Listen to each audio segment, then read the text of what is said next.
Babel World 2, la porte s'ouvre sur le monde. Apprécié.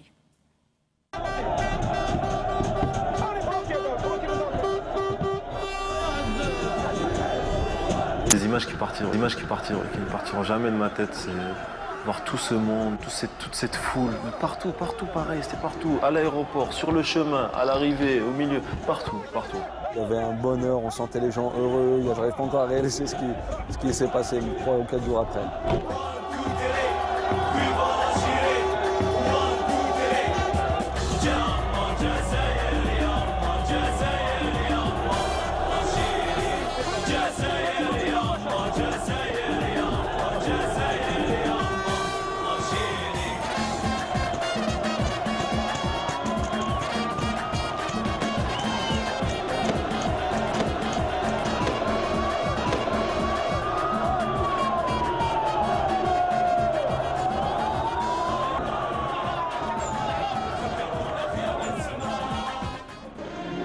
Trois heures de liesse, 3 heures pour effectuer les 15 km entre l'aéroport et le centre-ville.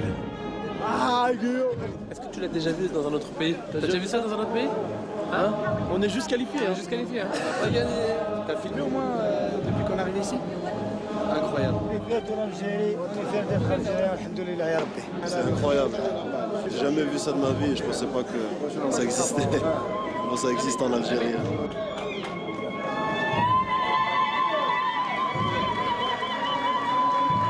Les héros sont de retour au pays.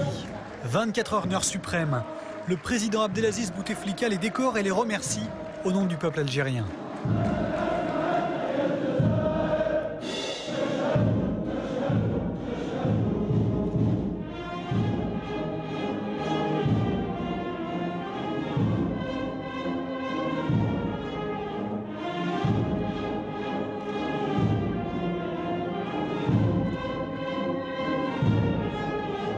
On sait qu'on a fait quelque chose de beau, on sait qu'on a fait quelque chose d'énorme en ramenant la qualification pour la Coupe du Monde. Maintenant, moi personnellement, je n'ai pas encore réalisé vraiment cette qualification. On est toujours un peu encore dans les nuages. Mais bon, d'ici quelques jours, on va remettre les pieds sur terre et on va reprendre le boulot. Mardi à Sétif, Khaled Lemouchia a rangé ses médailles et ressorti les crampons. Idem pour Antaryaya à Bochoum. Maintenant, c'est reparti. Essayer de se remettre sur pied le plus vite possible pour reprendre le championnat. Yaya, le buteur du Soudan, encore marqué physiquement par la double confrontation face à l'Égypte. Un affrontement qu'il retiendra pour son intense et peut-être avec le recul pour sa préméditation. En octobre, avant-dernier match des qualifications, et déjà l'ombre des pharaons. Pour se mettre à l'abri, on avait le devoir de gagner par un score assez confortable pour se rendre en Égypte et être dans les conditions les plus favorables possibles. Il marque, bon après on égalise, après j'ai la balle moi de 2-1. Je la mets au fond, le ballon passe pratiquement, je crois, 1 mètre dans le but. Et l'arbitre ne l'accorde pas. Après, les Rwandais qui commencent à perdre du temps alors qu'ils perdent. On s'est dit, les gars, là, il y a un traquenard qui nous attend.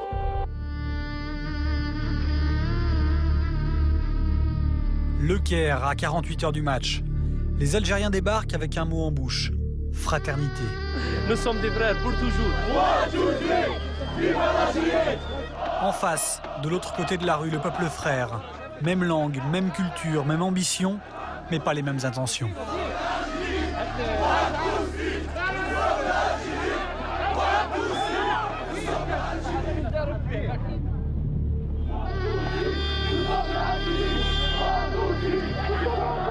On est sorti rapidement de l'aéroport, donc nous on pensait que le plus dur était passé, mais en fait on s'était trompé.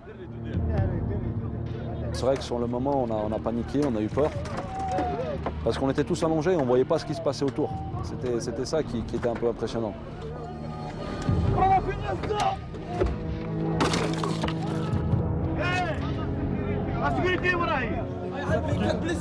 Qu'est-ce qui s'est passé, Majid? Qu'est-ce qui s'est passé?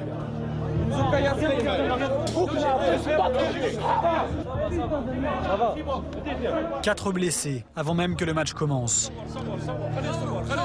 Nous sommes les seuls à filmer cette scène irréelle et ça dérange. Regardez avec quoi ils nous frappent. C'est ce qu'ils veulent. Regarde.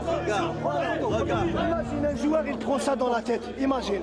C'est ça le football. C'est ça le football. C'est ça le football. Pour qu'ils voient les gens, c'est pas un joueur. Après, il te dit on est des frères. On n'est pas des frères. On va la gagner. On va gagner. À cause de ça, les gens. On va gagner.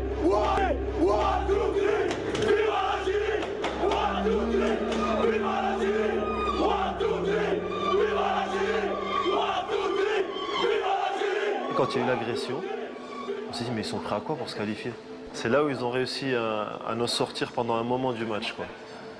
Parce que quoi qu'on dise, tout le monde a été effrayé, des joueurs blessés, c'est devenu le sujet de discussion. Ouais, j'ai 3 points derrière et là ça va maintenant, c'est en train de cicatriser j'espère, le plus rapidement possible. Tu veux pouvoir jouer ou pas? Bien sûr.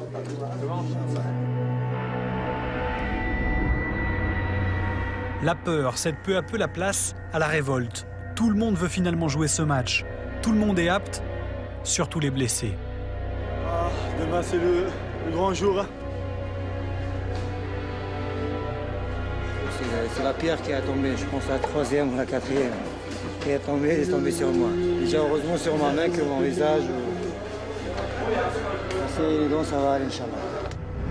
On sent cette pression qui monte, cette tension. Et surtout quand on voit 2 gros camions blindés à droite, 2 à gauche, devant, derrière. On se dit on va pas au match, on va, comme l'avait dit Rafik, on se croirait en Afghanistan, on se croirait pas dans un match de foot. Comme par hasard, aujourd'hui il y a la sécurité. Hier il n'y avait personne, regarde, aujourd'hui il y a les chars et il y a tout. On joue en Afghanistan. Voilà, c'est pas un match de foot. L'armée c'est un char, c'est l'armée, c'est même pas la police. Retour tranquille à l'hôtel. Et plus tard, très tard, nouvelle surprise. Il est bientôt 2h du matin et puis ça continue. Hein. Il continue, il tente de déstabiliser par tous les moyens. C'est pas très beau, c'est pas très sport, mais bon. La vérité, elle se passera demain sur le terrain. Bonne nuit. On va aller se coucher. Ils ont arrêté de klaxonner.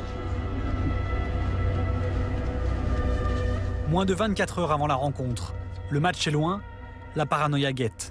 Sûrement, l'Égyptien, il a dû prendre ma carte, il a démanié. Ici devant la porte. Ouais. J'étais mauvaise langue, pardon.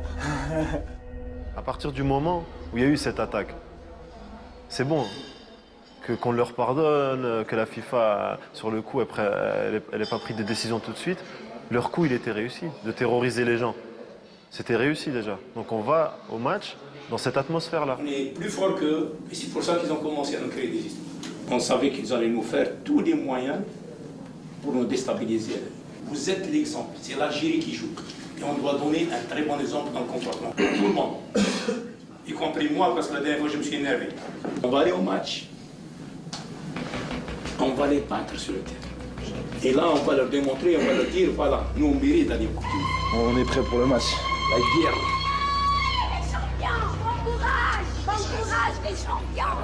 On rentre dans le match, on arrive au vestiaire, on se prépare. Et là, on rentre dans ce stade qui était incroyablement prêt à exploser. C'était un truc de malade, j'ai jamais vu ça.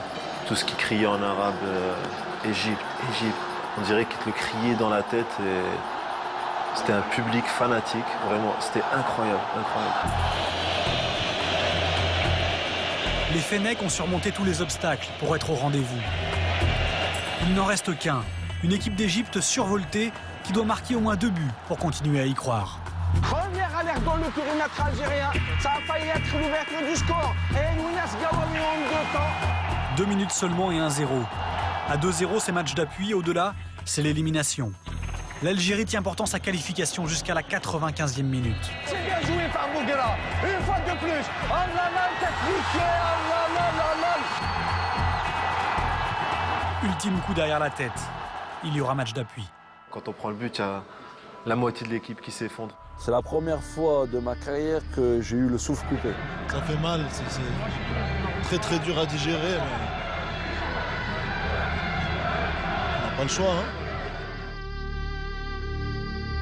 Mais après, arrivé au vestiaire, et tout le monde disait c'est pas possible, on est bête de prendre un but comme ça et tout. Et il y a Karim Ziani qui s'est levé et qui a dit qu'est-ce qu'on fait? On continue à pleurnicher sur notre sort ou on va les battre au Soudan? On a vraiment senti, on s'est vraiment